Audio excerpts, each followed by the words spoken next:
Chris, the big news regarding the squad is that Craig Bellamy is back in, fit and raring to go. Yeah, great news. I think we haven't had him for a long time, for one reason or the other. But yeah, speaking with Craig 10 days ago, he said he's in a good frame of mind, and physically he's good, mentally he's in a much better place. And that's good news for us. I think we'll take it a game at a time, or squad at a time, depending on how Craig feels. At the moment he feels good, so he's back in, so I'm looking forward to that. In terms of what Craig offers on and off the field, we know on the field he can terrorise defenders. I mean, it's an option you haven't had really since you've taken over as Welsh manager. No, we've not. When I say we have not had our best team on show, I don't mean for an hour. You know, we need a game in, game out where everybody's fit and available. Never had that. I'm not making excuses.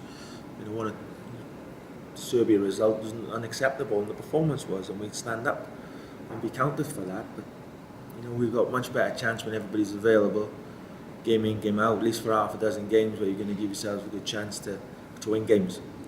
We haven't had that, but now you know Craig's put himself back in the frame, and that's a positive thing.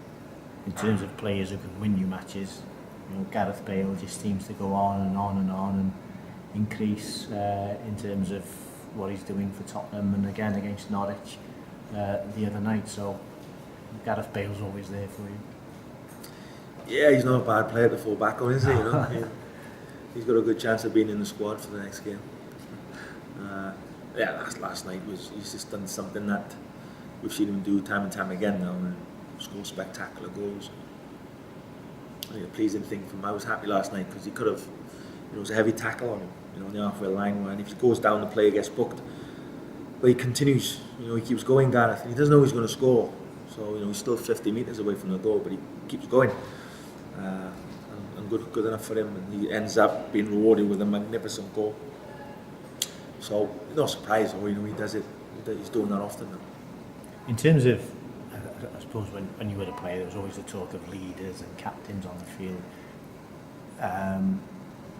Might be more of a rarity these days in terms of having that genuine character, but certainly you have one in Ashley Williams, who seems to have, this season, latter stages of this season, really developed and adapted to Premier League football, doesn't he? Yeah, he has, and he started slowly first, you know, initially in starting back in the Premier League, but found his feet again, and the last 3 or 4 months he's been performing to an incredibly high standard, you know, a very, very consistent performer. And there's no coincidence Swansea are doing so well in the Cup final, the top 10 in the league. So, and you know, his ability as not just as a centre back but as a leader, I think he's coming through, and he's been magnificent. As I said earlier in the press conference, I don't think there's a better performer at the minute in that centre back position in the Premier League. I generally don't. I'm not being biased because he's a Welshman. I just look at, you know, I see a lot of football. I don't see anybody playing as, certainly not any better than Ashley. I hope that continues. In terms of, you need the friendly against Austria. You haven't played since the Croatia game in October. You don't have a James Collins, Danny Gabidon, Darcy Blake, all carrying injuries. So in terms of, it does give you an option to have a look at alternatives in that position should the same situation arise against Scotland and Croatia. Yeah, if you're always going to, I know, even before I picked this squad, you envisage there's going to be problems and changes, and it's frustrating. I still get frustrated with it, not knowing who's going to be there Monday for the 2 days build-up preparation before the game against Austria. So, and it's frustrating, and you get angry, but there's nothing you can do. So we've got to get used to that.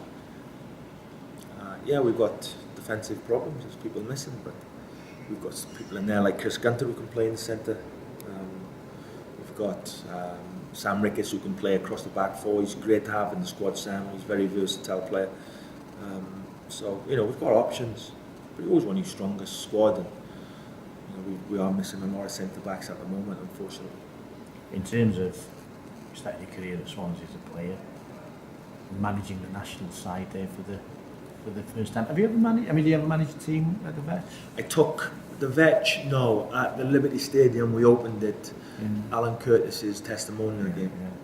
and I spoke with Kurt, and he asked me to bring the Fulham team down when I was a manager of Fulham, and we came down, which was great. You know, the first game there was really good. It's a lovely stadium. Looking forward. I mean, it mean a lot to yourself and family. You're down in Swansea, wasn't it? Well, yeah, going back to the hometown and managing my country is absolutely fantastic. And next month we've got Croatia, which is going to be brilliant. You know, so I'm looking forward to it. Yeah. Nervous weekend. I don't like this weekend. Touch wood. So let's see what comes out of it all. Sunday evening, 6 o'clock. You know, I'm hoping my phone's not going to be ringing. But we'll have to wait and see. Okay, thanks, Chris. Thank you.